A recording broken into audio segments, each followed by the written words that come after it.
Hola, kembali lagi bersama saya di YouReview. Pada kesempatan kali ini saya akan mereview film yang berjudul Mulan. Simak terus video ini ya.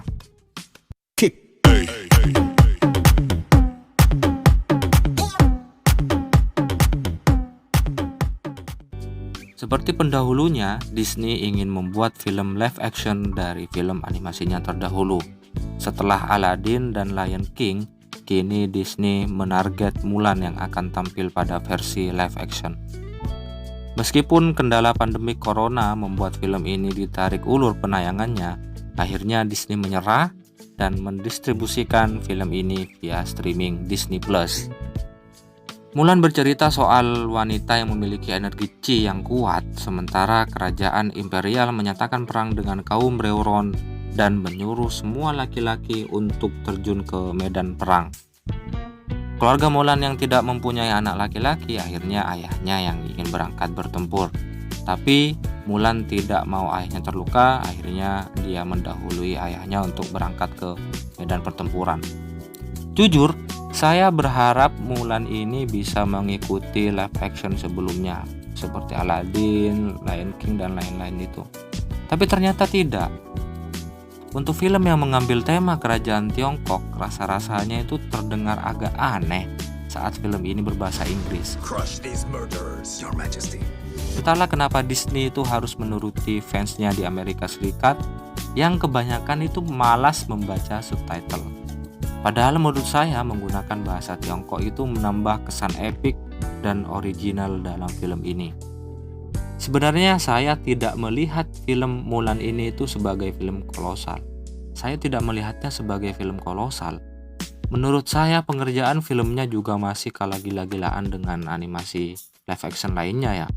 Saya tidak paham apakah efek CGI yang membuat semua unsur film ini menjadi kaku atau bagaimana. Tapi yang jelas saya akan mengatakan adegan Donnie Yen saat melerai Mulan itu bener-bener awkward menurut saya. Maksudnya sekelas Donnie Yen itu keluarnya kok kayak gitu. Tapi ya gak tahu lagi apakah Donnie Yen itu sudah ada penurunan acting atau bagaimana juga gak tahu. Oke, mau dilanjut? Sekarang saya bahas soal detail film ini. Kaisar kan memerintahkan semua keluarga dalam kekuasaan kerajaan untuk mengirim anak laki-lakinya untuk perang kan. Tapi setelah semua berkumpul, saya merasa kok itu cuma sekumpulan orang yang satu RT saja.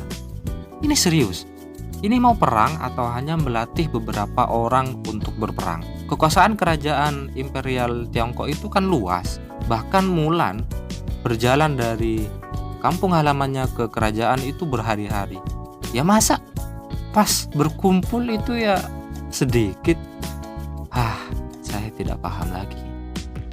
Sekali lagi ini membuat pengalaman saya itu serasa terganggu sedikit, meskipun setidak mengganggu di mana karakter penyihir dan Korikan meninggal dengan cara mengenaskan. Mengenaskan dalam artian mati sia-sia ya, maksudnya ini kan musuh OP semua awalnya. Cuma matinya kok di akhir ya, aduh, saya tidak tahu lagi. Nah, terus kemana musuh? Nah, musuh di sini itu diganti sama Phoenix ya. Meskipun sama-sama karakter fiksi, sejujurnya saya berharap musuh yang hadir. Tapi ini tidak mengurangi apapun karena musuh memang karakter fiktif.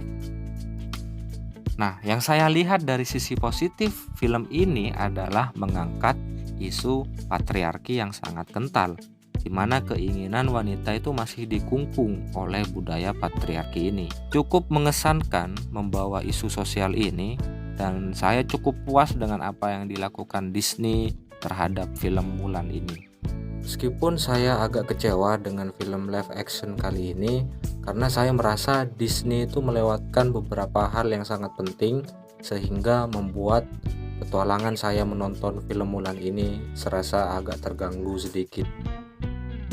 Jadi itulah sekilas review tentang Mulan. Mungkin film ini cocok dinikmati sebagai film popcorn gitu ya. Jadi tidak harus berpikir kenapa kok kayak gini, kenapa kok kayak gitu. Ya cukup dinikmati saja gitu ya. Terima kasih telah menonton video ini. Saya berharap dengan tontonan video ini menambah wawasan soal film. Terima kasih.